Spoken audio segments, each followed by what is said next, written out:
August 2003, Shorthand English Senior Grade. Get ready for the dictation. 10 seconds. 5 seconds. Start. Mr. Speaker Sir, at the outset, I thank you for the opportunity given to me to participate in this discussion on the Finance Bill. When the Honorable the Finance Minister presented the budget, he had made a number of predictions. In the course of the few weeks that have passed after the presentation of the budget, we have found that some of his statements have not been justified. Before I refer to them, I would like to bring to the notice of the honorable members of this House a wrong procedure that has been followed by the Finance Minister himself. If you go through the budgets that were presented earlier, you will find that no additional levies were announced prior to consideration of the bill. When the Honorable the Finance Minister rose to reply to the general discussion on the budget, he reduced certain levies and eliminated some other levies. This is only fair, but he introduced an additional levy on cigarettes. I do not want to go into the merits of the case, but according to the conventions and traditions of this House, such a levy will amount to presentation of a new budget. Such additional taxation can be imposed if they are found necessary only on the occasion of the consideration of the finance bill. I expect, and the House also expects, from the Finance Minister a clarification about this method when he replied to the debate on this bill. As the honorable members are well aware, there is some amount of liberalization in the matter of direct taxes. 50% of the population live below the poverty line and they have nothing to gain from the above policy of the government. The rich people will only be benefited. The rise in prices will affect the common man to a great extent. There is one more aspect of the economy which I want to mention at the present juncture. It is the impact of black money. I would like to make it clear at the very outset, and I hope that the minister will take note of it. We are told, and we also learn, that the report on black money has been submitted by the National Institute of Public Finance.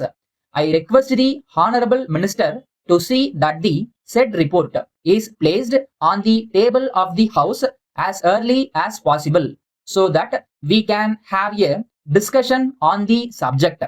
This is one aspect which has to be dealt with in great detail. One of the former finance minister has admitted on the floor of the House that the problem poses a great danger since it has become a parallel economy in the country. I do not know what exactly the extent of black money is, but all will agree that its generation will have to be checked. In this connection, I would like to make a concrete suggestion to the government and particularly to the finance minister. Our entire problem on the economic front is closely connected with the pattern of expenditure in the country. I may point out that the expenditure made by the government departments and others and the consequent circulation of money will determine the level of prices. It is therefore necessary that there should be an effective control on expenditure. I would suggest once again that an expenditure commission may be appointed. That commission will be able to find out the evils facing our economy. Wasteful expenditure will have to be avoided by all means. With these few words, I resume my seat now. Thank you very much. Letter dated 5th January 2003 from Ram Enterprises, Chennai to Messrs. Gopal and Company, Madurai. Dear sirs, we are very much pleased to receive your kind letter of the first instant. We would like to thank you for the enquiry you have made about the various items of goods which we are at present manufacturing and selling. We have great pleasure in enclosing herewith a detailed catalog and price list which we have recently brought out for the benefit of our customers. We would request you to go through the same carefully. Then you will surely get a fairly good idea about the goods that we manufacture in our own factories under the careful supervision of experts in the field. You may place your orders when our representative visits your place during the first week of next month. In case you want the goods to be supplied earlier this month itself, you may send orders by post. We like to assure you that prompt attention will be given to your orders as and when they are received at this end.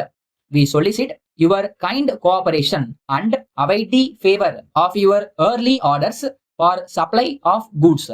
If possible, we would request you to send us a check for an amount covering of the price of the articles required by you, in which case we will allow you a discount of 50%.